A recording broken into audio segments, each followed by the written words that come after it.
প্রতি রবিবার দেখুন জানুন সত্য রামায়ণ, যা এখনো কোনো সংবাদ মাধ্যমে প্রচারিত হয়নি। একসময় এই সত্য রামায়ণ আদালতের নির্দেশে নিষিদ্ধ ঘোষিত হয়েছিল, পরে সে নির্দেশ উঠে যায়।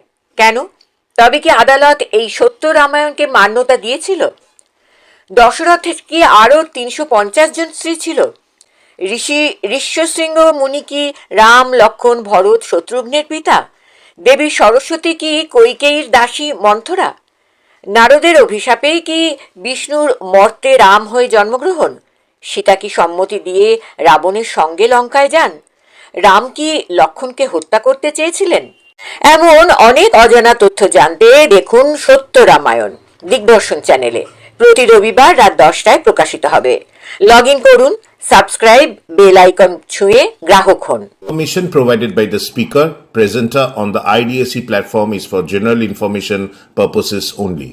All information is provided in good faith. However, we make no representation or warranty of any kind, express or implied, regarding the accuracy, adequacy, validity, reliability, availability, or completeness of this information. নমস্কার, সুজিত চট্টোপাধ্যায়। এ সপ্তাহ হাজির হয়ে গেলাম ওই সাপ্তাহিক অনুষ্ঠান যেটি আপনাদের সামনে আমি হাজির করছি, সেই সত্য রামায়ণের 47তম পর্ব নিয়ে। আর 3টি মাত্র পর্ব, অর্থাৎ 48, 49, 50। তারপরেই আমাদের এই বিষয়টি, অনুষ্ঠানটি শেষ হবে। ধারাবাহিক যে অনুষ্ঠানটি আপনাদের সামনে হাজির করছি সত্য রামায়ণ, সেটি শেষ হবে। প্রভূত আপনাদের কাছ থেকে কিন্তু সাড়া পেয়েছি। আপনারা অনেকেই ধন্যবাদ জানিয়েছেন, অনেকেই অনেক নতুন বিষয় জানতে পেরেছেন বলে আমাদের কাছে জানিয়েছেন। আবার অনেকে বিরোধিতাও করেছেন, বলেছেন যে না, এটা হিন্দু ধর্মের ওপর নাকি আমরা এগুলো আঘাত হানছি, ধর্মের বিশ্বাসের উপর আঘাত হানছি। কিন্তু বিশ্বাস করুন, আমরা কোনো ধর্মের প্রতি আঘাত আনছি না। আর রামায়ণ ধর্মগ্রন্থ কিনা সে সম্পর্কে তো বড় বড় মনীষীরা যা বলে গেছেন, আমরা তো সেগুলোই পুনরাবৃত্তি করেছি। আর এই অনুষ্ঠানটি করার যে মূল কারণ, সেটি হলো পেরিয়ার ইভি রামাস্বামী, দক্ষিণ ভারতের দলিত আন্দোলনের নেতা। তিনি উপলব্ধি করেছিলেন যে ব্রাহ্মণ্যবাদী চক্রান্তেই এই রামায়ণ রচনা হয়েছিল বৌদ্ধ ধর্মের, বৌদ্ধ সংস্কৃতিকে রুখে দেওয়ার জন্য। যার জন্য তিনি প্রায় 300টি রামায়ণ অধ্যয়ন করে একটি বই লেখেন, সত্য রামায়ণ। অর্থাৎ প্রতিটি রামায়ণের বিষয় পর্বগুলো উনি খুঁটিনাটি বিবেচনা করে তিনি তামিল ভাষায় প্রথমে লেখেন, পরে সেটি ইংরেজিতে অনুবাদ হয়। তারপর ললিত সিং যাদব, উত্তরপ্রদেশের এক দলিত আন্দোলনের নেতা, তিনি এটি হিন্দিতে প্রকাশ করেন। যারা আগের অনুষ্ঠানগুলি দেখেননি, এটি প্রথম দেখছেন, তাদের বলবো এই আগের পর্বগুলো অতি অবশ্যই দেখবেন। তাদের জ্ঞাতার্থে জানাই যে এই সত্য রামায়ণ গ্রন্থটি যখন হিন্দিতে সচ্চি রামায়ণ নাম দিয়ে প্রকাশিত হয়, তৎকালীন অর্থাৎ 60-এর দশকের কংগ্রেস সরকার উত্তরপ্রদেশের বইটি নিষিদ্ধ ঘোষণা করে দেয়।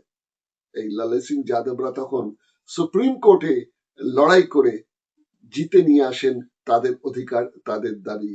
সুপ্রিম কোর্ট এক বাক্যে বলে দেন যে মত প্রকাশের অধিকার সব আছে এবং এটি একটি গবেষণাধর্মী রচনা, সুতরাং একে আটকে রাখা যায় না।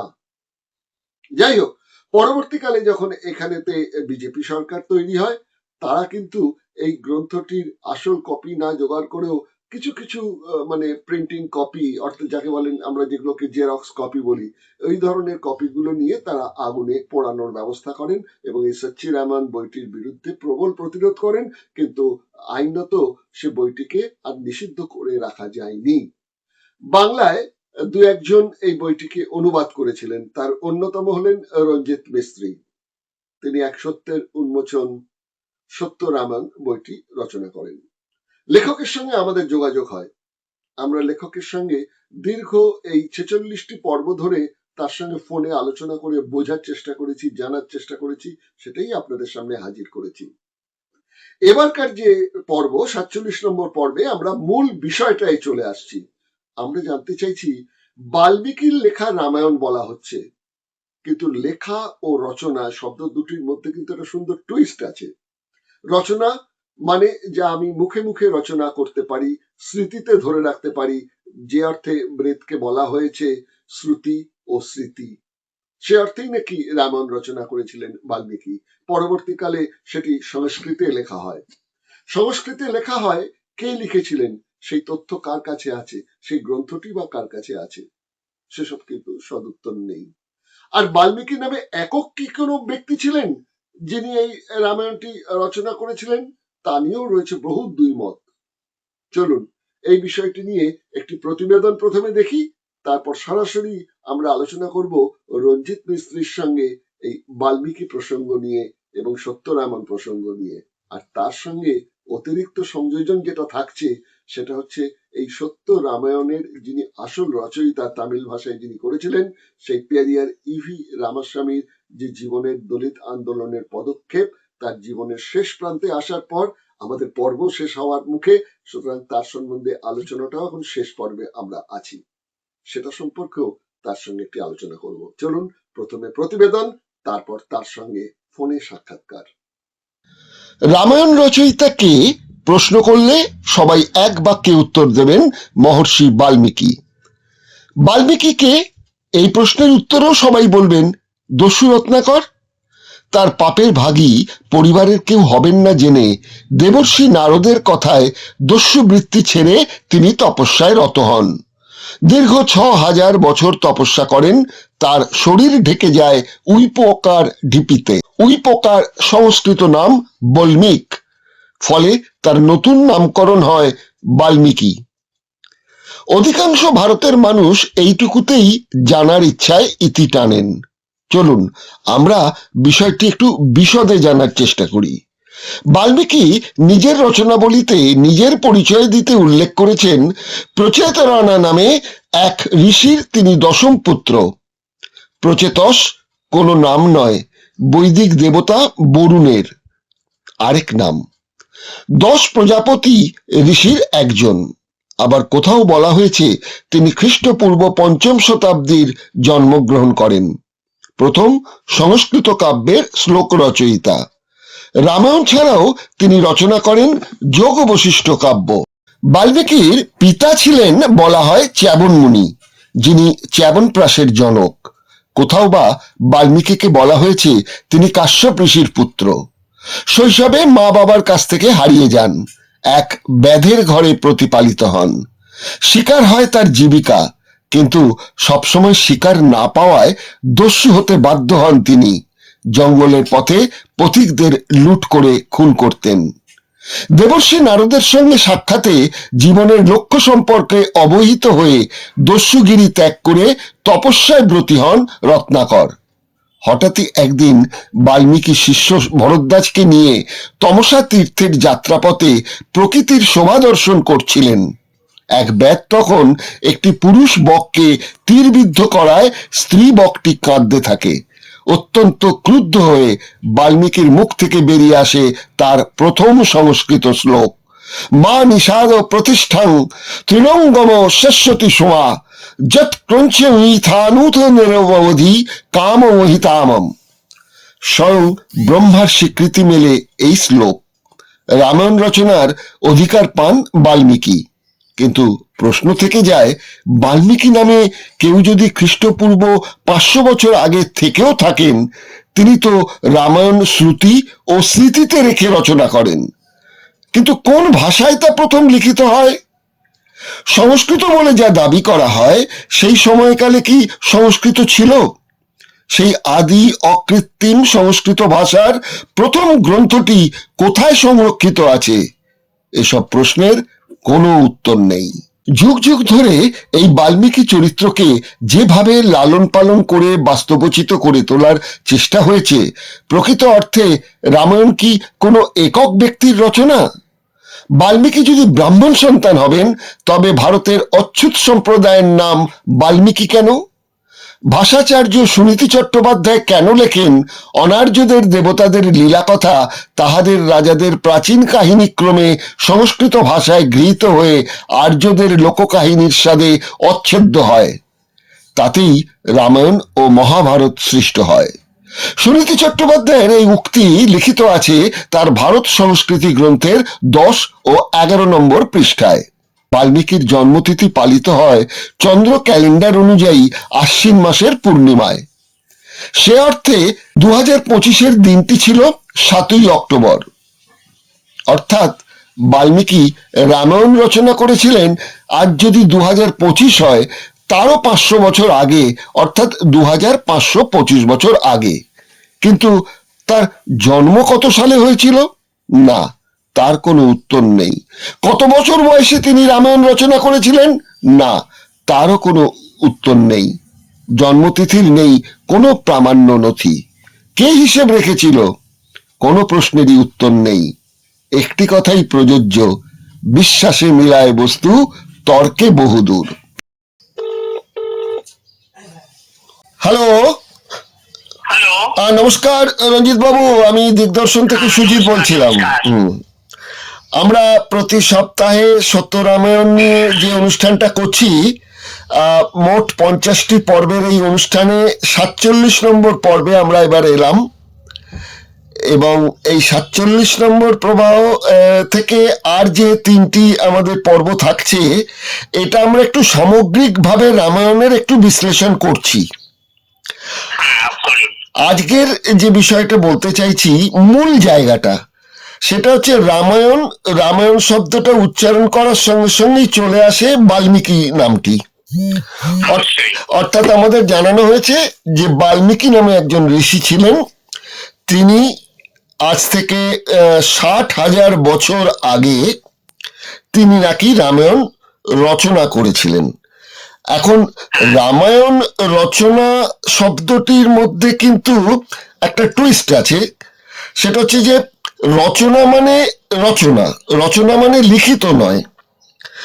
তাহলে তিনি যেটা করেছেন সেটা হচ্ছে যে তার শ্রুতি এবং স্মৃতি, এই দুটোর ওপর বেস করে রামায়ণ রচনা হয়েছে। পরবর্তীকালে সেটা নাকি সংস্কৃতে হয়েছে, সে প্রসঙ্গে পরে আসছি।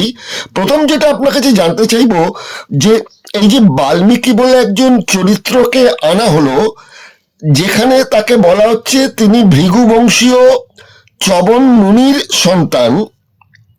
তিনি প্রথম বয়সে একজন ছিলেন দস্যু, এবং তিনি ব্রাহ্মণ পরিবারের সন্তান। সেখান থেকে তিনি পরিবার থেকে বিচ্যুত হয়েছেন কোনো কারণে। পরবর্তীকালে তিনি একজন, সুনীতি কুমার চট্টোপাধ্যায় যা লিখেছেন, তিনি একটি নিষাদ পরিবারে প্রতিপালন হয়েছিলেন।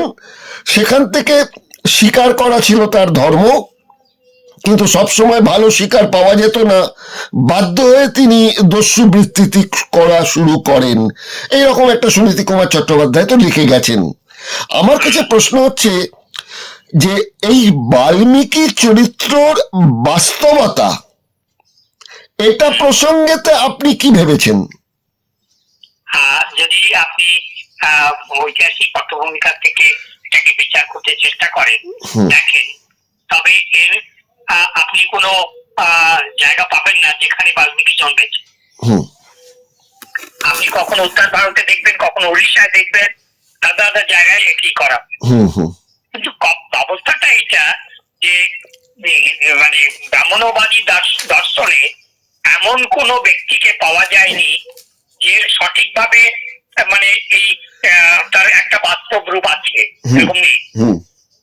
যার ফলে কি হয়েছে, এরা যখন কোন দর্শন থেকে নিজেকে সেইগুলোর থেকে কিছু অ্যাডপ্ট করেছেন, তখন তারা এইগুলাকে আবিষ্কার করেছেন এই ধরনের চরিত্র। বুদ্ধকে ডিমিনাইজ করার জন্য, বুদ্ধ দর্শনকে চুরি করার জন্য এবং ওই দর্শনটাকে নিজের মতো করে তৈরি করার জন্য হিন্দুত্ববাদীরা, মানে ব্রাহ্মণবাদীরা এই চরিত্র তৈরি করেছেন। এবং দেখবেন আপনি সব জায়গায় এরকম একটা অবস্থা আছে।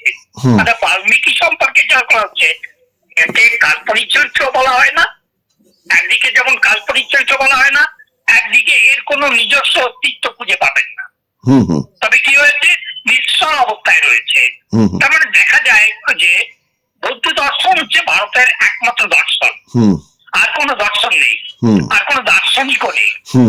ভারত বিশ্বের বুকে আপনি গ্রিক সভ্যতা কিংবা জার্মান সভ্যতা দেখেন, তবে অনেক দর্শন আপনি পাবেন, দার্শনিক পাবেন, দর্শন পাবেন, কিন্তু ভারতবর্ষের বুকে একমাত্র বৌদ্ধ দ্বারা অন্য কোনো দার্শনিক নেই। তো কেউ বিচারই ইতিহাসের মানে পৃথিবীর ইসে কোথাও নেই। তাই আমি আপনাকে বলতে চাইছি যে বাল্মীকি সম্পর্কে দুই ধরনের ক্যারেক্টার করেছেন। এক, তিনি জন্মেছেন ব্রাহ্মণের ঘরে, সেটা দেখানো হয়েছে। আর একটা দেখানো হচ্ছে বাল্মীকি। বাল্মীকি মানে সবচেয়ে নিম্ন স্তরের যে জাতি ভারতবর্ষে, সেটা বাল্মীকি জাতি। সেই জাতিটাকে অ্যাট্রাক্ট করার জন্য এই তাকে জন্ম ব্রাহ্মণ ঘর থেকে তাকে নিষাদের ঘরে নিয়ে যাওয়া, নিয়ে গিয়ে তাকে নতুন করে এখানে উপস্থাপন করা হয়েছে।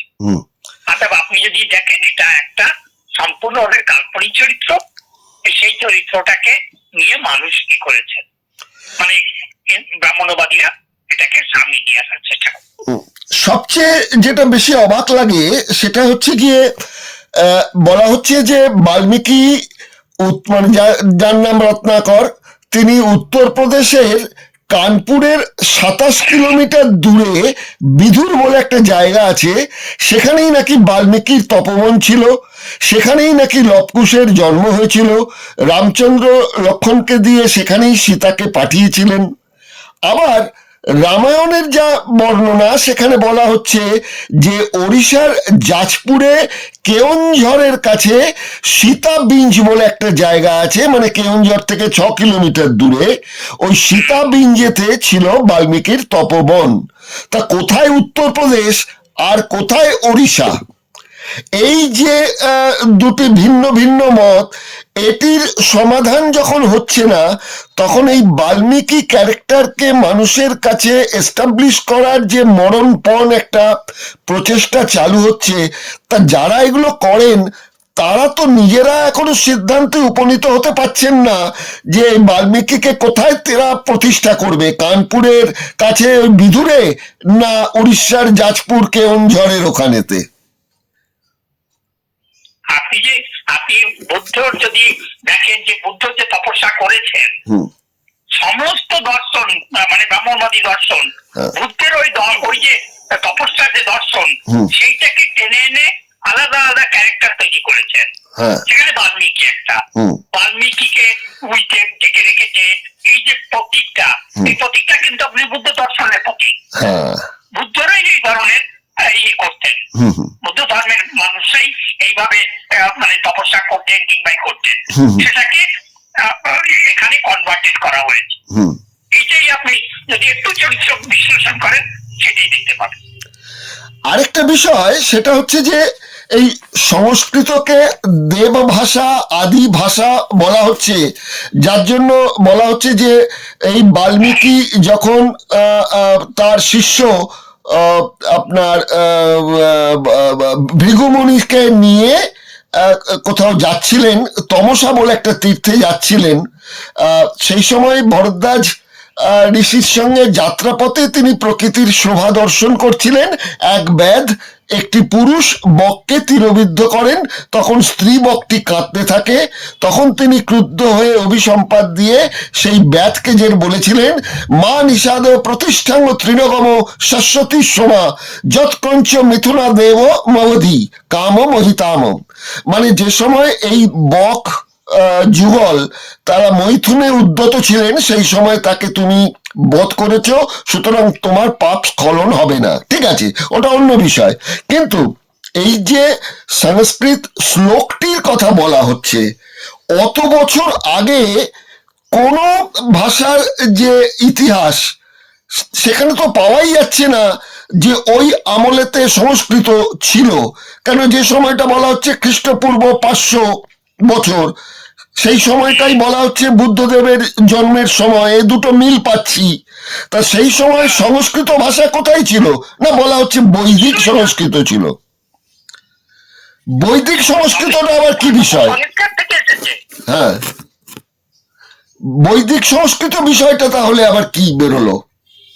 বৈদিক তো নকল সংস্কৃতি না, এটা তো রেডিমেড সংস্কৃতি। এটা বৌদ্ধ দর্শনের, আপনি যদি রামায়ণ দেখেন, রামায়ণ তো বৌদ্ধ দর্শনের জাতক কথা থেকে। আপনি সম্পূর্ণটা আপনি এই বিচার করতে গিয়ে আপনি একটা জায়গায় গিয়েও সারেন্ডার হয়ে যাবে, সেটা হচ্ছে বৌদ্ধ দর্শন থেকে, জাতক দর্শন থেকে। তার মানে বাল্মীকিও এমন একটা ক্যারেক্টার তৈরি করেছে, হতে পারে তিনি নভেলাইজেশন করে হ্যাঁ। তাকে এখানে এই গল্পের নায়ক বানিয়েছে ঠিকই, হ্যাঁ। যা তিনি তৈরি করেছেন ঠিকই, কিন্তু সম্পূর্ণটা তো তার করা, হুম হুম সম্পূর্ণটাই তার করা। হ্যাঁ। কোথাও থেকে শ্রুতির থেকে তো কোথাও জাতকতার থেকে। হুম হুম, ঠিক। আর বিভিন্ন ভাষাভাষী যে রামায়ণগুলো পরবর্তীকালে বলা হচ্ছে সংস্কৃত থেকে হয়েছে, সে সময়কালটাও আমরা যা পাচ্ছি সেটা হচ্ছে মাইকেল লিখছেন 1861 সালে মেঘনাদ বধ কাব্য। হ্যাঁ, আবার সন্ধ্যাকর নন্দী রাজা রামপালের সময় তিনি রামচরিত লিখলেন 1200 খ্রিস্টাব্দে। এবং এই যে ভাষাগুলোর কথা হচ্ছে, তো ওই তামিল ভাষাটাকে প্রেক্ষা প্রাচীন হিসেবে আমরা দেখতে পাচ্ছি। তো এই যে ভাষা, এই সংস্কৃত ভাষার এই যে মূল রামায়ণ যদি রচিত হয়ে থাকে বাল্মীকির হাতে, তাহলে প্রথম লিখিত হলো কোনটা? সেই লিখিত ভাষার রামায়ণটা কে লিখলেন প্রথম? তার যে প্রাচীন যে ওই পুঁথিটি বা কোথায় আছে সে সম্পর্কেও তো ইতিহাসে না কেউ, ঐতিহাসিকরা বলতে পারছেন না, বলতে পারছেন রাম ভক্তরা। দেখুন পালি ভাষার আগে তো সংস্কৃতি ছিল না। হুম এখানে বাস্তব সত্য কথা। হুম হুম, ঠিক সংস্কৃত এসেছে পরবর্তীকালে ঠিক। সংস্কার থেকে। হুম হুম। তাহলে আমরা বাল্মীকি সম্বন্ধে আমরা আরো পরের যে পর্ব রয়েছে সে সম্পর্কে আবার পরে আলোচনা করব। আজ যেহেতু সময় কম, আমরা ফিরে আসতে চাইছি যার অনুপ্রেরণায় আমরা এই বিষয়টি নিয়ে আলোচনায় অবতীর্ণ হয়েছি, সেই পেরিয়ার ইভি রামাস্বামীর যে সত্য রামায়ণ। তো সেই সত্য রামায়ণের আপনি যে বাংলা অনুবাদটি করেছেন, রামায়ণ এক সত্যের উন্মোচন, এই বইয়েতে আমি আপনার বই অনুযায়ী চলে যেতে চাইছি 127 নম্বর পৃষ্ঠাতে। সেখানে আপনি উল্লেখ করেছেন 1969 খ্রিস্টাব্দে পেরিয়ার মন্দিরে জাতিগত বিভেদ দূর করার জন্য মন্দিরের গর্ভগৃহে সমস্ত জাতের যোগ্য ব্যক্তিদের প্রবেশ সুনিশ্চিত করার জন্য একটি কার্যক্রমের ঘোষণা করেছিলেন, কেননা এর আগে কেবল ব্রাহ্মণরাই সেখানে পুজো অর্চনা করতে পারত। আবার তামিল ভাষার পরিবর্তে সংস্কৃততে তারা নাকি এই কথাবার্তাগুলো বলতেন এবং এই পুজো আচ্চাগুলো চালু হতো। তাহলে যে পেরিয়ার যুক্তিবাদের কথা বলছেন, 1970 সালে তিনি সংগঠন তৈরি করলেন রেশনালিস্ট ফোরাম। তখন তিনি এই মন্দিরের গর্ভগৃহে সমস্ত জাতের লোক যাতে ঢুকতে পারে, এটা করা তো মনে হচ্ছে যে এটা একটা স্বীকৃতি, যেন পেরিয়ার তার নিজের অজান্তেই এই স্বীকৃতিটা দিয়ে দিলেন যে এই মন্দিরে পুজো করার অধিকার বা মন্দিরে প্রবেশের অধিকার সবার থাকবে। যদি তিনি ন্যাশনালিস্ট ফোরামই তৈরি করে থাকেন, তাহলে মন্দিরে ঢোকার বিষয়টা নিয়ে এত গুরুত্ব দিয়ে তিনি আন্দোলনে গেলেন কেন?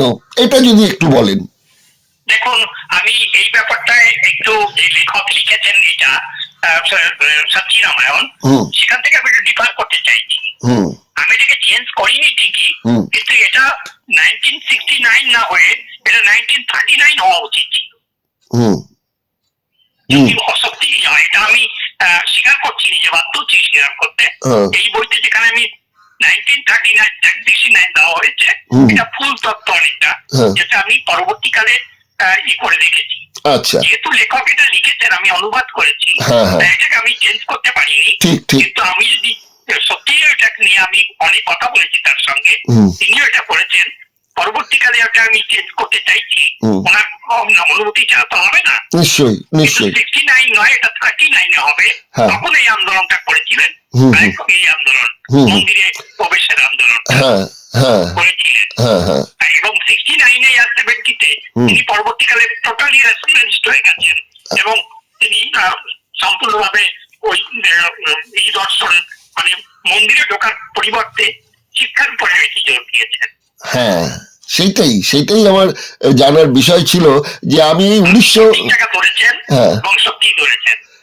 তখন এটা হয়নি, তখন তিনি অলরেডি ধর্মের বিরুদ্ধে জিহাদ ঘোষণা করেছেন। হ্যাঁ, আচ্ছা, এবার পেরিয়ার যে ইংরেজি মাসিক পত্রিকায় মডার্ন রেশনালিস্ট পত্রিকাটা শুরু করেন, সেইগুলোর কপি কি সংরক্ষিত আছে তামিলনাড়ুতে? হ্যাঁ, আছে। আচ্ছা। এবং এই তামিল কারগাম যেটা আছে, হুম যারা আছে হুম তারা কিন্তু এটাকে এখনো সংরক্ষণ করে রেখেছেন হ্যাঁ। এবং এখনো তারা এই আর এটাকে জীবিত রেখেছেন। তার যে ভাবনা চিন্তা, তার যে দর্শন, সেটাকে নিয়ে এখনো কাজ করছে এবং দৃঢ়তার সঙ্গে কাজ করছে।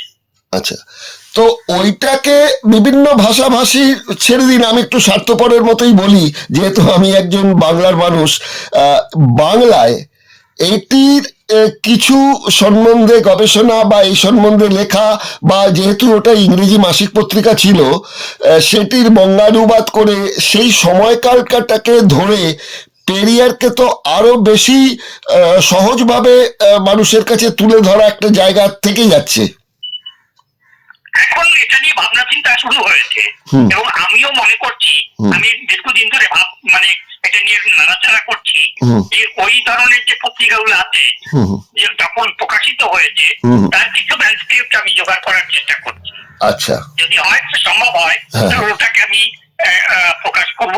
এবং আমি একটা পত্রিকার কথাও ভাবছি, আচ্ছা, মানে রেফারেন্স পত্রিকার কথা ভাবছি। হ্যাঁ হ্যাঁ আপনাদের সহযোগিতা পেলে সেটাও আমরা হ্যাঁ হ্যাঁ, না না, নিশ্চয়ই নিশ্চয়ই করুন। আমাদের পক্ষে যথাসাধ্য আপনাকে সহযোগিতা করার সেগুলো নিশ্চয়ই আমরা করব, এবং সাধারণ মানুষের কাছে পৌঁছে দেওয়াটা দরকার যে সেই সময় বাংলায় তেমনভাবে কাজ না হলেও এই দক্ষিণ ভারতে যে কাজগুলো হয়েছে সেগুলো যদি তারা পথপ্রদর্শক হয়, তাহলে আগামী দিনের যারা যুক্তিবাদী মানুষ তৈরি হচ্ছেন বাংলার বুকে, তাদের পক্ষে আরো একটু সহজলভ্য হয়ে যাবে যে এই যুক্তিবাদকে প্রতিষ্ঠা করার বিষয়টি, তাই না?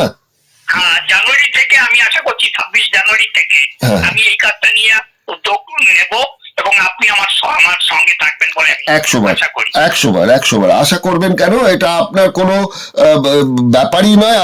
আপনাকে তো আমার কাছে একদম খোলা চিঠি দেওয়াই রয়েছে যে আপনি এই ধরনের কাজকর্ম যা কিছু করবেন সেটি আমার মানে সক্রিয় সমর্থন এবং সহযোগিতা থাকবে। অনেক ধন্যবাদ। ঠিক আছে, আজকের তো সময়সীমা শেষ হলো রঞ্জিত বাবু, আমরা শেষ করছি। আর বাকি থাকবে 3টি পর্ব। আমরা একদম সমগ্র ওই রামায়ণ নিয়ে বাকি 3টি পর্বে একটু আলোচনা করব, এবং তার সঙ্গে পেরিয়ারের এই শেষ জীবনের সময়টুকু যেটা রয়েছে সেটাকে আরেকটু আমরা একটু বিশ্লেষণ করে দেখার চেষ্টা করব। আজকে অনেক ধন্যবাদ। আজকে তাহলে এখানে শেষ করছি। ধন্যবাদ, অনেক অনেক ধন্যবাদ। অনেক ধন্যবাদ, অনেক ধন্যবাদ, নমস্কার। ঠিক আছে।